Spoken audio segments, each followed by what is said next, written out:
territoire assez particulier. On est compris entre le littoral méditerranéen et le piémont des Cévennes, ce qui implique des événements météorologiques particuliers et on a une réaction des cours d'eau particulièrement violente. Aujourd'hui, on est dans un objectif de pouvoir en fait initier une démarche d'intégration de l'intelligence artificielle dans la prévision de crues.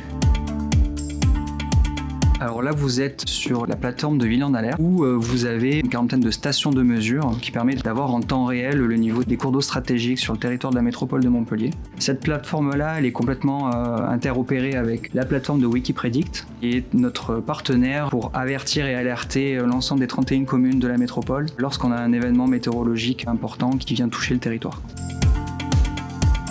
On a différents dispositifs. On a une sonde immergée qui permet de mesurer la pression de l'eau et qui remonte directement sur une plateforme cartographique qui est Ville en Alerte. Et ensuite, on a des radars qui viennent en fait envoyer une onde qui va venir se réfléchir à la surface de l'eau et qui va en temps réel également mesurer la hauteur de ce cours d'eau. On a aussi des caméras qui permettent de prendre des photos en temps réel sur des endroits stratégiques. Alors dans ce boîtier, c'est un coffret électrique. On a une plaque de fond qui abrite un système d'alerte de crue. Vous avez ici la plaque de fond avec ce qu'on appelle le logger qui va récolter toutes les données des capteurs qu'on a, un capteur dans l'eau et la caméra.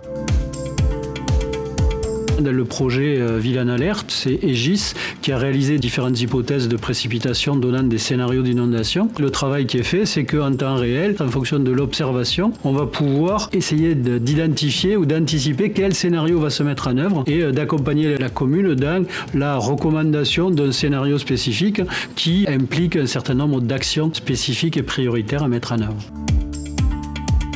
Ces capteurs ont un rôle primordial dans la gestion de crise sur les ouvrages de protection contre les inondations, donc tout ce qui est digue et aménagement hydraulique. Donc ces capteurs nous permettent, en gestion de crise, de connaître en temps réel l'évolution du niveau d'eau au droit des digues et des aménagements hydrauliques et de mettre en place les actions nécessaires pour prévenir, alerter, surtout secourir la population. On n'est plus à plus de 30 000 personnes protégées sur le territoire de la métropole. Et là, il nous reste plus d'1 millier d'habitants à protéger avec les dernières digues qui nous restent à réaliser sur Fabrègue. On a différents types d'émissions de données. On a le réseau GSM. Sur certains capteurs un peu stratégiques, on a installé la fibre. Et depuis peu, le réseau LoRa, qui est sur le territoire assez fiable, parce que la cartographie montre que ce réseau LoRa couvre la totalité de la métropole de Montpellier.